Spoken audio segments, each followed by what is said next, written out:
Hola a todos. Hoy vengo a hablaros de los vatios versus la corriente.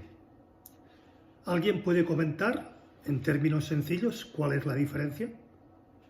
He visto algunos amplificadores de alta potencia que realmente producen muy poca corriente y algunos amplificadores de muy baja potencia que producen mucha corriente. ¿Qué es más importante? ¿Vatios o corriente? Si la corriente es más significativa, ¿por qué nosotros y la mayoría de fabricantes hablamos normalmente de vatios? Ambos son realmente importantes. Los vatios determinarán qué tan fuertes sonarán nuestros altavoces. La corriente determinará qué tan equilibrado está de arriba abajo el sonido en los altavoces, cuyas cargas de impedancia varían mucho en las diferentes frecuencias, particularmente a volúmenes de escucha más bien bajos o moderados. Vatios igual a corriente por voltaje. Poniendo un símil, corriente igual a amperios igual a A. La corriente similar al flujo del agua, poniendo este símil. Voltaje igual a voltios igual a V. El voltaje es similar a la presión del agua, que no al flujo del agua. Cabe hacer esta pequeña distinción. Así que puedes ver tanto la corriente como la tensión son importantes para componer una clasificación de potencia vatios. Un buen ejemplo con el que puedes estar más que familiarizado son las válvulas frente a los amplificadores de estado sólido o de transistores. Los tubos son dispositivos accionados por voltaje. Funcionan a baja corriente pero a alta tensión y controlan o amplifican esta fácilmente. Los transistores, en contra, funcionan a baja tensión pero controlan, amplifican la corriente de forma muy fácil y eficaz. Así que puedes ver que para obtener un vatio puedes tener 1000 volts por 0,01 amperios o 1 amper por 10 voltios. Como dice Magnepan, lo que es mejor dependerá de tus altavoces. Todo lo anterior es en general, y en general los buffers suenan mucho mejor con mucha corriente. Por lo tanto, generalmente se considera una mejor opción un amplificador a transistores. Los tweeters, en contra, no usan mucha corriente, por lo que tienden a sonar mejor con amplificadores valvulares. Los buffers usan mucha más corriente, por eso suenan mejor y más controladas con etapas transistorizadas. Y sí, estoy totalmente de acuerdo, los medios están justo en medio, por lo tanto tú decides válvulas o transistores. Es tu elección. Los vendedores y gurús te dirán casi cualquier cosa y a todo que sí, evidentemente. Que solo tienes que tomar todo eso como puro mercantilismo, es mi consejo, y pura palabrería. La decisión es meramente tuya. Realmente no es lo mejor una potencia basada en alta tensión o alta corriente, sino todo aquello que suene mejor a tus oídos. Entonces, ¿baja potencia, alta corriente o baja corriente, alta potencia? Cuando utilizas un altavoz a, digamos, 10 voltios y 2 amperios, que serán unos 20 vatios, uno tiene alta corriente y se duplicará hasta los 2 ohmios. Y el otro, que solo puede producir, digamos, un aumento del 50% de vatios a 4 ohmios. Descubrirás una diferencia debido a que la diferencia cuando reproduzcas en altavoces con una curva de impedancia media, o eso solo sucede cuando comienzas a acercarte a los límites de potencia disponible en ese amplificador a cualquier demanda de frecuencia e impedancia. La corriente es un componente de vatios, potencia. Por lo tanto, todos los vatios no se crean iguales. Un amperio de corriente por 10 voltios será igual a 10 vatios de potencia, pero 10 amperios por 1 voltio también son 10 vatios. Esta es la diferencia. Además, volts igual a amperios por voltios. Vatios igual a amperios por voltios, pero solamente funciona con corriente continua. La fórmula es un poco más que complicada para corriente alterna, como es la señal de la música. La señal de música, aunque sea positivo o negativo, no es una señal continua, es una señal alterna. Pero dejemos esto de lado por ahora. La forma en que se crea la potencia será mucho mejor o peor según quien te la comente. ¿Por qué? Porque cada tipo de controlador genera una señal reactiva de vuelta al amplificador. Os prometo en un futuro post comentaros cómo afecta esto al damping factor. Cuando la señal de un amplificador mueve un cono hacia adelante y hacia atrás, por ejemplo, la acción de la bobina del cono en el campo magnético realmente genera una corriente eléctrica inversa de vuelta al amplificador. Esta corriente inversa se añade a la impedancia de carga que el amplificador ve. Lo que es crítico en la sección de amplificadores es cómo se crea esa impedancia, llamémosle fantasma. Si el amplificador ve un tipo de carga reactiva, un ejemplo sería un altavoz electrostático, necesita que sus vatios disponibles consistan de mucha corriente. Si ve una carga de tipo resistivo, como los conos, cúpulas, cintas y magnéticas o del tipo plano, necesita que sus vatios disponibles consistan en muchos voltios para superar el voltaje inverso creado por este tipo de altavoces. Voy a generalizar un poco, pero un vatio amplificado a válvulas, un circuito push-pull típico con su transformador de salida, será rico en la corriente que pueda poner a disposición para ese vatio de salida. Un vatio de amplificador en estado sólido, un circuito push-pull típico con los transistores de salida directamente acoplados al amplificador, será rico en voltaje que puede poner a nuestra disposición, pero ese vatio será solo un vatio de salida. Las válvulas son mejores que el silicio para cargas capacitivas y el silicio mucho mejor que los tubos para cargas resistivas.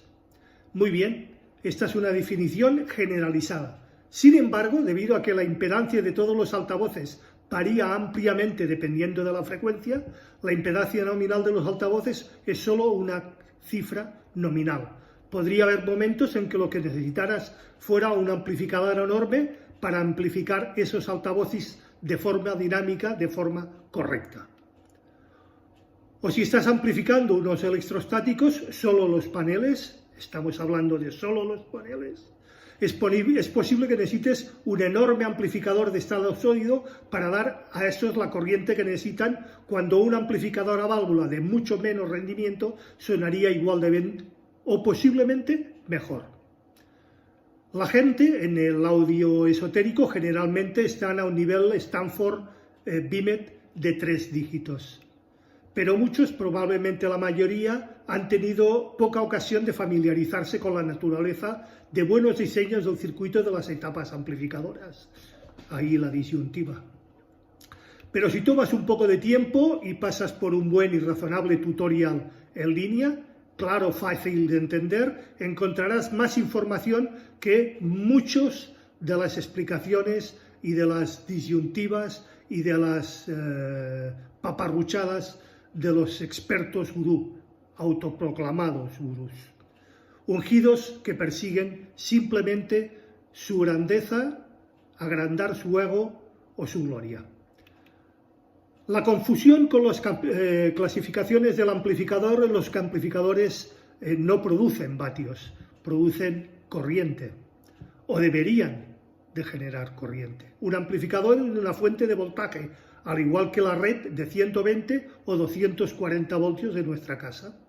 Una analogía fácil de usar es una bombilla.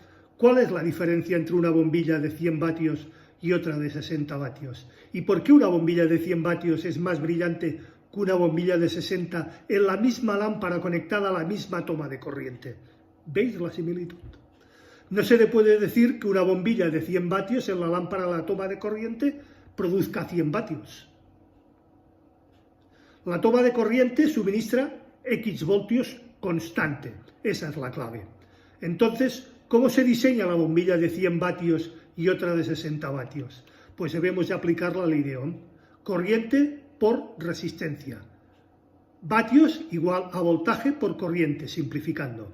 La bombilla de 60 vatios en una toma de 240 voltios puede decirnos la corriente que va a necesitar. Reorganizada la ecuación, de watts da corriente igual a vatios dividido por el voltaje, o sea, 60 dividido por 240, 0,25 amperios. Necesitaremos 0,25 amperios a través de la bombilla para obtener 60 vatios. Controlamos el emparejado por resistencia. Para obtener esos 0,25 amperios, ahora vamos a la ecuación del voltaje y reorganizaremos para resolver la resistencia. Resistencia es igual al voltaje dividido por la intensidad, o resistencia es igual a 240 dividido por 0,25, es decir, 960 ohmios. Por lo tanto, para diseñar una bombilla de 60 vatios se requiere un elemento o un filamento que sea de 960 ohmios para una tensión de 240 voltios.